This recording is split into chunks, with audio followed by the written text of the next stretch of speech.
C'était un après-midi poussiéreux dans le nord du Burkina Faso, où l'horizon scintillait sous un soleil implacable. Le président Ibrahim Traoré s'appuie contre le capot de sa Jeep blindée, ses yeux scrutant l'infini étendue de savane. Il se rendait à un sommet crucial dans une ville frontalière isolée, où les chefs tribaux et les gouverneurs régionaux attendaient son arrivée pour discuter des négociations de paix. L'air sentait la terre sèche et les feux lointains. Son équipe s'affairait autour de lui, vérifiant les radios, ajustant les équipements. Un orchestre local s'installait déjà sur la place de la ville, leurs tambours résonnant faiblement dans les plaines. Mais quelque chose n'allait pas. Le calendrier était serré et ils étaient en retard. L'un des principaux collaborateurs de Traoré, un homme nerveux nommé Moussa, s'est approché, ses bottes soulevant de la poussière rouge. « Monsieur, » dit-il d'une voix basse mais urgente, « la route principale est obstruée. Une caravane de marché est bloquée là-bas. Nous perdrons au minimum 3 heures. Mais il y a un vieux sentier de bétail à proximité, à peine utilisé, qui traverse les collines. Nous y arriverons en moins d'1 heure. » Traoré pencha la tête, les sourcils froncés. « Cette piste est hors réseau. Est-ce que sûr? » Moussa hocha la tête, un peu trop vite. « Absolument, monsieur. Mon équipe l'a repéré ce matin, c'est clair. » Kofi, le chef de la sécurité de Traoré, s'avance, les larges épaules tendues. « Je n'aime pas ça, » dit-il. « Trop isolé. Pas de village, pas de point de contrôle. » Moussa agita la main avec dédain. « Nous manquons de temps, Kofi. Le sommet ne peut pas attendre. Le président est attendu. » Le regard de Traoré dérivait vers l'horizon, où les vautours tournaient paresseusement. Il but une gorgée d'eau, pesant les options. Le sommet était crucial, des vies en dépendaient. « Très bien, » dit-il finalement, sa voix ferme. « Nous empruntons le sentier du bétail. Mais gardez les yeux ouverts. » Le convoi prend vie en rugissant. 3 camions blindés devant, la Jeep de Traoré au centre et 2 autres véhicules derrière. Le sentier était accidenté, flanqué d'acacias épineux et de terre craquelée, le genre d'endroit où le silence semble plus fort que le son. Pas de berger, pas de bétail, aucun signe de vie. Juste le craquement des pneus et le ronronnement des moteurs. 20 minutes plus tard, l'air devenait lourd, le genre de calme qui fait picoter la peau. Tout semblait bien. Trop bien. Puis c'est arrivé. Un cheval apparut, galopant sauvagement hors des broussailles, sa crinière fouettant le vent. C'était un étalon gris et maigre, les yeux écarquillés avec quelque chose comme de la fureur, ses sabots martelant la terre. Cela n'a pas ralenti. Dans un fracas fracassant, il a fracassé une clôture en bois branlante qui bordait le sentier, des éclats de bois volants comme des éclats d'obus. La bête s'arrêta en dérapant et se planta carrément sur le chemin de la Jeep de Traoré. Il renifla, son haleine fumante, son corps tremblant mais inflexible. Le convoi s'est arrêté en hurlant. Le conducteur de tête s'appuya sur le klaxon. Rien. Le cheval n'a pas bronché. Ses oreilles battaient, mais ses sabots restaient enracinés. « Écartez-le !» a crié un soldat depuis le camion avant en agitant les bras. Le cheval se cabra, ses pattes avant piaffant dans l'air, comme pour les défier de s'approcher. Un deuxième soldat a tiré un coup de semonce en direction du ciel. Le craquement résonna à travers les collines. Pourtant, le cheval tenait bon, ses yeux sombres fixés sur la Jeep. Les hommes étaient déconcertés. « Ce n'est qu'un cheval !» marmonna un garde. « Exécutez-le !» 2 soldats descendirent de cheval, brandissant leurs fusils, et se dirigèrent vers l'animal en criant et en agitant des bâtons. Le cheval renifla, fit un pas en arrière, puis bondit en avant, reprenant sa place.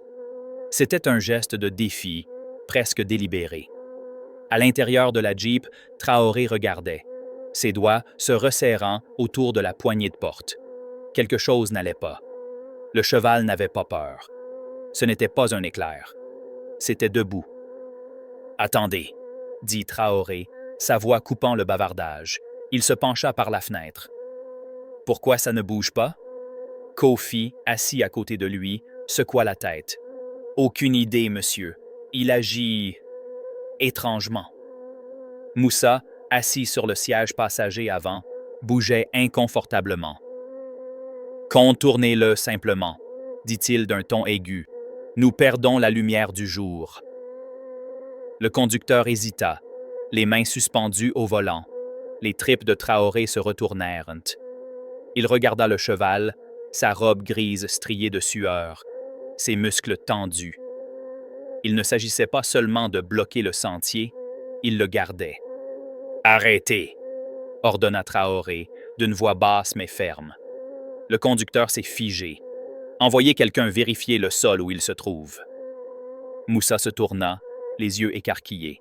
« Monsieur, c'est un cheval. Il a probablement peur.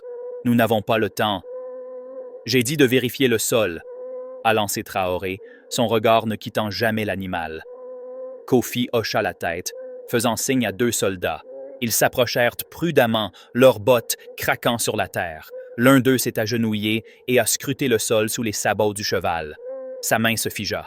« Monsieur, » appela-t-il, la voix tremblante, « il y a quelque chose ici. » Le convoi est devenu silencieux.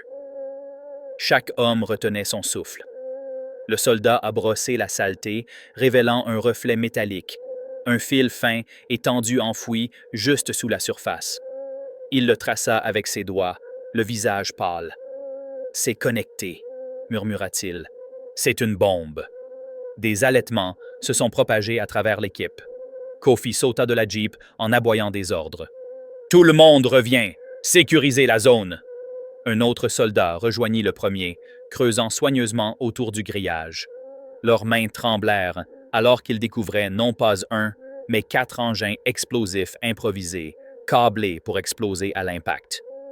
Le cheval se tenait au-dessus d'eux, immobile, son ombre tombant sur le piège mortel. Traoré descendit de la Jeep, ses bottes heurtant le sol avec un bruit sourd. Il regarda le cheval, puis les bombes, puis Moussa. Pour la première fois, il vit une lueur de panique dans les yeux de son assistant. Le sentier était calme, mais l'air bourdonnait de tension. Les radios crépitaient. Les soldats se sont déployés, les armes au point. La découverte de 4 bombes a tout changé. Et pourtant, le cheval restait, la tête baissée, le regard calme, comme s'il savait exactement ce qu'il avait fait. La voix de Traoré était ferme, mais froide. « Nous avons repéré cette piste ce matin, » dit-il en se tournant vers Moussa. « Vous avez dit que c'était clair. » Moussa déglutit, les mains agitées. « C'était le cas, monsieur. Mon équipe a vérifié chaque centimètre carré. Je ne sais pas comment. » Coupa Kofi, s'agenouillant près des bombes. « Ceux-ci sont frais, » dit-il en désignant le sol perturbé. « Regardez les traces. Quelqu'un était ici hier soir. » Il désigna une légère marque de pneu près de la clôture. Ce n'était pas un hasard. Il savait que nous viendrions par là. Les yeux de Traoré se plissèrent. « Quelqu'un savait, » répéta-t-il, son regard fixé sur Moussa. Le visage de l'assistant brillait de sueur. « Monsieur, » balbutia Moussa, « ça aurait pu être des rebelles. Ils posent tout le temps des pièges comme ça. » Mais Traoré n'écoutait pas. Il observait les mains de Moussa, la façon dont elles se contractaient, la façon dont ses yeux se tournaient sur le côté. Et puis ça l'a frappé. Moussa avait poussé pour cette piste. Dur. « Nous étions censés emprunter la route principale, » dit lentement Traoré. « Pourquoi étais-tu si attaché à ce raccourci? » La voix de Moussa se brisa. « Je pensais que cela gagnerait du temps, monsieur. Vous avez dit que le sommet était urgent. » Kofi se leva, la main posée sur son pistolet. « Cette piste ne figure même pas sur nos cartes de sécurité, » a-t-il déclaré. « Et vous avez prétendu avoir supervisé vous-même l'éclaireur. » La gorge de Moussa se souleva. « Je l'ai fait, » dit-il faiblement. Une nouvelle voix brise la tension. Le capitaine Aminata, chef de la logistique du convoi, est arrivé à moto, le visage sombre. Elle descendit de cheval et s'approcha de Traoré. « Monsieur, puis-je vous parler en privé? » Ils s'éloignèrent, hors de portée de voix. « Je ne lui fais pas confiance, » murmura Aminata en jetant un coup d'œil à Moussa. L'un de ses agents de sécurité a été surpris en train d'envoyer un signal codé il y a 1 heure. Nous l'avons tracé. Il est lié à un serveur offshore, un entrepreneur privé. La mâchoire de Traoré se serra. Il se tourna vers Moussa, qui s'essuyait maintenant le front, son téléphone fermement serré dans sa main. « Il a choisi cette voie », a déclaré Traoré. « Et quelqu'un s'est assuré que nous frapperions ces bombes. » À ce moment-là, un soldat près du cheval a crié « Ça bouge !» Toutes les têtes se sont tournées. L'étalon fit un pas lent et délibéré sur le côté, ses sabots effleurant la terre. Il renifla une fois, puis trottina dans les broussailles, disparaissant aussi vite qu'il était apparu. Personne ne l'a poursuivi, personne n'a parlé. Mais chacun le sentait dans ses os. Ce cheval les avait sauvés. « Monsieur, » dit Kofi, la voix basse, « ce n'est pas un hasard. C'est autre chose. » Traoré hocha la tête, les yeux toujours fixés sur l'endroit où se tenait le cheval. Puis, il se tourna vers son équipe, sa voix comme de l'acier. « Fouillez cette piste, chaque rocher, chaque brin d'herbe, et arrêtez Moussa. Pas d'appel, pas de contact. » Les soldats sont entrés en action. Les yeux de Moussa s'écarquillèrent. « Monsieur le Président, je le jure, je n'en avais aucune idée. » Traoré leva la main, le faisant taire. « Vous avez insisté pour que cette piste soit tracée. Vous avez dit qu'elle était sûre. » Il s'approcha, sa voix se transformant en un murmure. « Mais ce cheval m'a arrêté avant que tu puisses m'enterrer. » Le visage de Moussa s'est vidé de ses couleurs. 2 soldats lui ont saisi les bras et l'ont escorté jusqu'au véhicule arrière. Traoré s'est adressé au convoi. « Nous n'allons pas au sommet aujourd'hui. Nous allons découvrir la vérité. Quelqu'un veut ma mort, et ce n'est que le début. » Le convoi n'a pas avancé. Au lieu de cela, il a fait marche arrière avec précaution, sous haute surveillance. Des drones bourdonnaient au-dessus de nous, à la recherche d'autres pièges. De retour au complexe présidentiel, une ombre planait sur chaque couloir. Traoré était assis dans la Jeep de tête, regardant par la fenêtre, rejoint le moment où le cheval a franchi la clôture. Un assistant de confiance était désormais en garde à vue. Un cheval avait arrêté son convoi. 4 bombes attendaient sous ses roues. Ce n'était pas de la chance, c'était un avertissement. Au quartier général des renseignements, Moussa était assis dans une pièce austère, les poignets menottés, la chemise trempée de sueur. Le capitaine Aminata se tenait en face de lui, les bras croisés. « Nous avons extrait vos relevés téléphoniques, » dit-elle en faisant glisser une pile de documents imprimés sur la table. « Il y a 3 jours, vous avez appelé un numéro non répertorié. Hier, le même numéro a appelé une tour près du sentier. Voulez-vous expliquer? » Moussa secoua la tête, la voix tremblante. « Je faisais juste le point avec mon équipe. Des trucs de routine. » Les yeux d'Aminata se durcirent. « Routine? » Elle se pencha en avant. « Nous avons récupéré un téléphone portable dans votre voiture. Il n'y avait qu'un seul contact. Un nom de code. Falcon. Qui est Falcon? » Les lèvres de Moussa frémissaient, mais il ne disait rien. Aminata alluma un moniteur. Image granuleuse diffusée, capturée par une caméra en bord de route. Elle montrait Moussa, tard dans la nuit, rencontrant un homme vêtu d'une veste à capuche près du sentier. L'homme lui a tendu un petit appareil, un traceur GPS. « Nous avons trouvé ce tracker dans votre sac », a déclaré Aminata. « Vous l'avez planté sur le véhicule de tête. » Les épaules de Moussa s'affaissèrent. « Ils m'ont dit que c'était juste une frayeur, » murmure-t-il. « Ils ont dit que personne ne serait blessé. Juste un message pour le faire reculer. » « Qui sont-ils » Aminata pressa. La voix de Moussa se brisa. « Je ne connais pas leur nom. Ils m'ont payé. Ils m'ont fait des promesses. Une nouvelle vie à l'étranger. » Il baissa les yeux, sa voix à peine audible. « Ils ne l'aiment pas. Ils disent qu'il agite l'Afrique, contestant leur contrôle. » Aminata se pencha en arrière. « Et vous avez trahi votre pays pour leur argent. » Moussa n'a pas répondu. Ce soir-là, Traoré était assis dans son bureau, un dossier de preuves étalé devant lui. Des photos des bombes, des cartes du sentier, des enregistrements des appels de Moussa et une seule image de drone du cheval, au milieu du galop, s'écrasant à travers la clôture. Il le regarda, son esprit s'emballant. Aminata entra, l'expression sombre. « Nous avons la confirmation », a-t-elle déclaré. Moussa travaillait avec un réseau étranger, probablement lié à une société de sécurité privée. Nous retraçons toujours l'argent. La voix de Traoré était calme. Savons-nous d'où vient le cheval? Aminata hésita.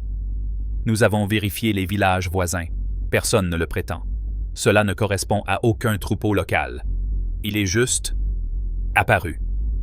Les lèvres de Traoré se courbèrent en un léger sourire. Et il est parti une fois son travail terminé. Aminata hocha la tête. Monsieur, avec respect, ce n'était pas seulement un cheval. C'était quelque chose de plus grand. Traoré regardait par la fenêtre, le ciel désormais meurtri par le crépuscule. « Je sais, dit-il, et je ne le prends pas à la légère. » Il se leva, la voix ferme. « Nous avons des ennemis dans les salles de réunion, des ennemis avec des porte-documents, des ennemis avec des bombes. Mais ils viennent de voir quelque chose qu'ils ne peuvent pas contrôler. » Il se tourna vers Aminata. « Rédigez une déclaration. Je veux que le monde sache.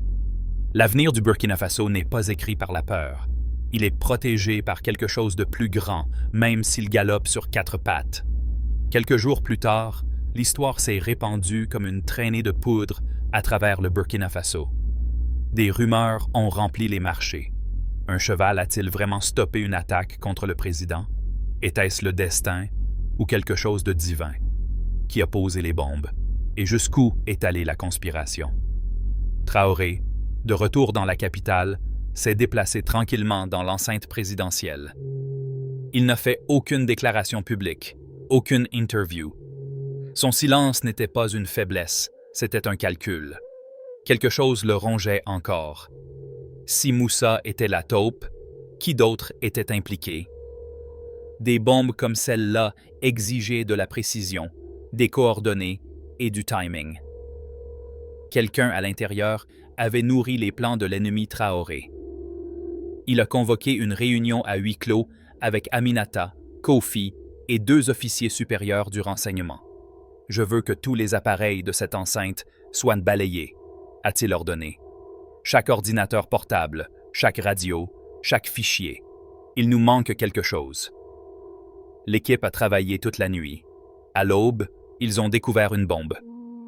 La tablette d'un officier subalterne de la logistique contenait des fichiers cachés, des courriels cryptés, des enregistrements audio et un programme intitulé Hawkeye 3.1. Il s'agissait d'un logiciel de suivi qui transmettait des données en temps réel sur le convoi de Traoré à un serveur externe jusqu'à ce que le cheval les arrête. « Il nous surveillait comme des faucons », dit Kofi d'une voix tendue. Chaque mouvement, chaque tour. L'officier, un homme à la voix douce nommé Diallo, faisait partie de l'équipe depuis des années et avait la confiance de tous. Lorsqu'il a été confronté, il s'est immédiatement brisé. « Ils m'ont tout offert », sanglotait-il. « De l'argent, une maison à l'étranger. » Il disait que le temps de Traoré était écoulé, que c'était déjà décidé. Les yeux d'Aminata brillèrent. « Qui sont-ils » La voix de Diallo tremblait. Un contact d'une entreprise étrangère. Il s'appelait Monsieur Gray. Il portait une épingle, un aigle en argent. Le visage de Kofi s'assombrit. Les pièces se mettaient en place. Ce n'était pas seulement une trahison, c'était une opération mondiale. Dans ses appartements privés, Traoré était assis seul, un journal en cuir ouvert devant lui. Il a écrit une ligne. « Ils ont utilisé mes propres hommes pour me chasser, mais quelque chose de plus fort se dressait sur leur chemin. » Il a ensuite fait un choix qui aurait des répercussions sur tous les continents. Cette nuit-là, il a annoncé une émission surprise. Des millions de personnes l'ont écouté, de Ouagadougou à Bamako, de Conakry à Washington, D.C. Traoré est apparu à l'écran, sa présence imposante, sa voix inébranlable. « Cette semaine, j'ai failli être tué, a-t-il commencé. Pas par des balles, pas par des rebelles, mais par des ombres en costume, des hommes qui nous serrent la main tout en truquant nos chemins avec la mort. » Il fit une pause, laissant les mots pénétrer. Ils ont infiltré nos rangs, acheté nos frères, suivi chacun de nos pas. Mais ils ont échoué. Pourquoi? Parce qu'un cheval, un simple cheval, a cassé une clôture et les a arrêtés. Il se pencha en avant, ses yeux perçant la caméra. Quand même la terre se lèvera pour nous protéger, ils comprendront. Le Burkina Faso n'est pas leur terrain de jeu. À partir d'aujourd'hui, chaque agent étranger, chaque entrepreneur, chaque main cachée sur notre sol sera exposée. La pièce derrière lui était remplie du drapeau du Burkina Faso, aux couleurs vives. Et à ceux qui complotent dans le noir, a-t-il ajouté, sa voix comme le tonnerre, je connais vos visages, j'ai vos projets, et je ne me contenterai pas de vous survivre, je vous survivrai. Il s'éloigna, l'écran devenant noir. Dans toute l'Afrique, le rugissement était assourdissant. Le lendemain, le Burkina Faso brûlait de fierté. Les réseaux sociaux se sont allumés. Les artistes peignaient des chevaux à la crinière flamboyante. Les poètes l'ont surnommé l'étalon du défi. Les écoliers ont reconstitué la scène en galopant dans les cours de récréation. Au Mali et au Niger, l'histoire s'est répandue. Ils ont amené des drones, nous avions de la poussière et un cheval. Mais au-delà des frontières de l'Afrique, la fureur couvait. Dans une tour de bureau aux lignes épurées, 3 hommes regardaient en boucle le discours de Traoré. L'un d'eux, un Texan avec une coupe ras du cou, a frappé du poing sur le bureau. « Il n'était pas censé y arriver », grogna-t-il. « Nous avions des yeux sur lui. Comment un cheval peut-il détruire un plan de 4 millions de dollars? » Un autre, avec son accent sec et britannique, croisait les doigts. « Nous l'avons mal jugé. Ce n'est pas seulement un leader, c'est un symbole. » Ils étalèrent de nouveaux plans autour de la table. Pas de bombe cette fois. Quelque chose de plus propre, de plus mortel. Traoré, quant à lui, travaillait en silence. Dormir était un luxe qu'il ne pouvait pas se permettre. Il s'est penché sur les informations, a tracé des noms, étudié des modèles. Il savait qu'il frapperait à nouveau. « Le cheval nous a donné une longueur d'avance », a-t-il déclaré à Aminata. « Mais la guerre n'est pas finie. Nous devons frapper en premier. » Dans un petit village près de la frontière, un berger a approché un ancien local avec une histoire étrange. Son étalon, disparu depuis un jour, était revenu avec la queue roussie et une étoile grossière peinte sur le flanc. « Je le jure, murmura-t-il, c'est celui de la piste du président. » La nouvelle parvint à Traoré. Il ordonna que le cheval soit amené dans la capitale, non pas pour faire de la fanfare, mais pour obtenir des réponses. Des tests en laboratoire ont révélé des traces de résidus chimiques sur son pelage. Des composés explosifs, faibles mais indubitables. Quelqu'un avait-il essayé de le chasser? Était-il à proximité des bombes avant l'arrivée du convoi? Aminata a livré de nouvelles informations. « Monsieur, nous captons des discussions. Ils préparent un nouveau mouvement. Pas d'explosifs. Quelque chose de subtil. Un diplomate, un cadeau, une réunion. » Les yeux de Traoré brillaient. « Ensuite, nous les inviterons, » a-t-il déclaré, et lancé le piège. Quelques jours plus tard, une délégation arrive. 3 envoyés étrangers, tout sourire, portant une caisse de cadeaux, des livres, des gadgets, une bouteille de whisky vieilli. Mais caché dans le double fond du whisky se trouvait une minuscule seringue dont le contenu était mortel en quelques secondes. L'équipe de Traoré était prête. Alors que les envoyés étaient assis dans la salle de réunion du palais, sirotant du thé, les portes s'ouvrirent à la volée. Les soldats font irruption, les armes levées. « Personne ne bouge !» Un envoyé a récupéré sa veste. Il était plaqué au sol. La seringue a été saisie. Son poison a été confirmé. Les envoyés ont craqué sous les interrogatoires. « Nous avons tout essayé, marmonna l'un d'eux. L'argent, les bombes, le poison, pourquoi survit-il toujours? La voix d'Aminata était glaciale. Parce qu'il se bat pour son peuple, pas pour lui-même. Et parfois, même les chevaux se battent avec lui. Cette nuit-là, Traoré s'est à nouveau adressé à sa nation. On nous traite de fragiles, mais les fragiles ne survivent pas à ces attaques. Les fragiles ne démasquent pas les traîtres. Les fragiles n'écrivent pas l'histoire avec des chevaux et de l'espoir. Aujourd'hui, nous n'avons pas seulement déjoué un complot, nous avons prouvé que l'Afrique pouvait tenir bon. Le crépuscule s'installe sur Ouagadougou, la ville baignée dans une brume dorée. Traoré se tenait dans son jardin, regardant l'horizon. Derrière lui, les siens bourdonnaient de fierté. Les envoyés ont été démasqués, le complot démantelé. Mais Traoré savait que le combat n'était pas terminé. Le pouvoir attire les prédateurs. Son téléphone sonna. Un texte d'Aminata. Les envoyés ont cité des noms. D'autres se cachent, dans des ONG, dans des groupes commerciaux, à la vue de tous. Traoré a verrouillé le téléphone et s'est tourné vers une nouvelle statue dans le jardin. Un cheval d'acier, cabré haut, fabriqué à partir de vieux morceaux de char. Sur sa plaque, on pouvait lire « Il a couru quand le monde voulait qu'il tombe ». Le lendemain matin, Traoré retrouve son entourage. Aminata, Kofi, son cyberchef et un griot local. Il ne s'agit plus seulement de bombes, a-t-il déclaré. C'est une question d'esprit. Peur, cupidité, contrôle. Le griot hocha la tête. Ce cheval n'a pas seulement arrêté une bombe, il a exposé les loups dans votre maison. Kofi a ajouté « Les gens vous aiment, mais l'ennemi est toujours là. Nous avons besoin d'un plan. » Traoré a dévoilé sa stratégie. L'opération Bouclier. Chaque allié serait examiné, chaque membre du personnel examiné, chaque trahison rendue publique. Plus de secrets, plus d'ombre. Les semaines se sont écoulées sans incident. Le monde en a pris note. Le Burkina Faso est devenu plus difficile à influencer. Les pots de vin ont échoué. Les menaces ont fait long feu. Les ambassades ont réclamé des réunions, mais elles ont été ignorées. Traoré n'était pas seulement un président, il était une force. Il avait survécu au piège, au poison et à la trahison. Mais son plus grand allié n'était pas un soldat, c'était un cheval.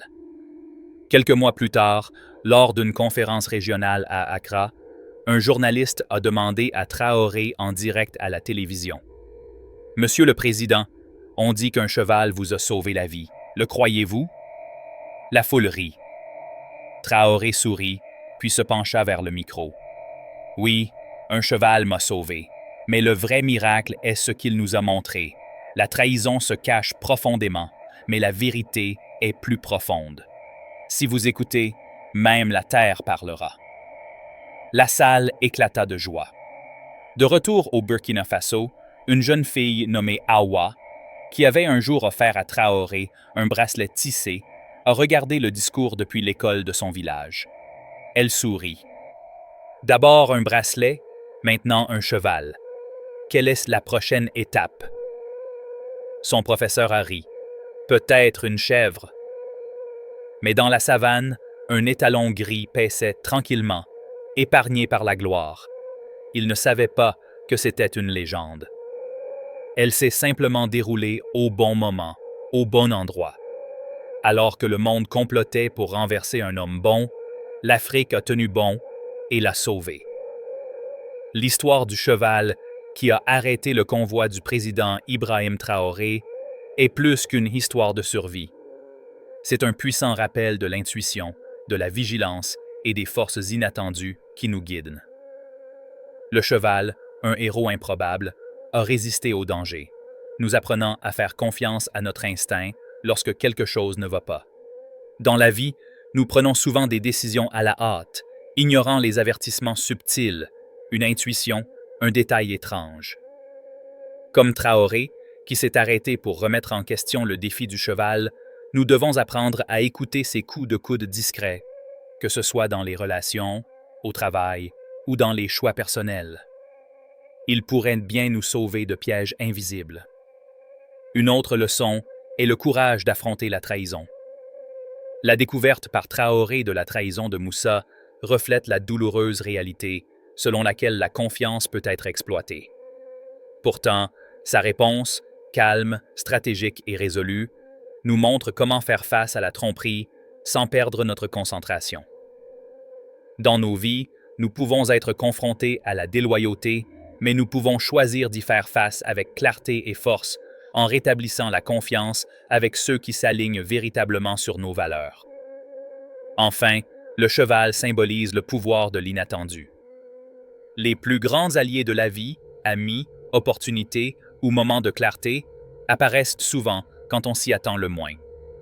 Cela nous apprend à rester ouverts, à embrasser l'inconnu et à trouver de l'espoir dans le chaos.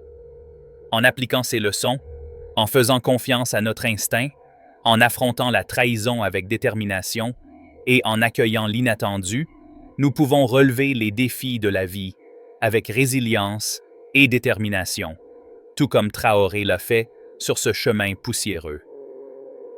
Wow! Quelle incroyable histoire de courage, d'instinct et de pouvoir de l'inattendu. Si cette histoire du cheval qui a sauvé Ibrahim Traoré vous a inspiré, cliquez dessus comme bouton pour diffuser l'ambiance. Partagez cette vidéo avec vos amis pour susciter des conversations profondes. N'oubliez pas de s'abonner et sonner la cloche pour ne jamais manquer notre prochaine histoire captivante. Déposez un commentaire ci-dessous. Dites-nous, quel est le moment où votre instinct vous a sauvé la mise? Gardons l'inspiration, donc.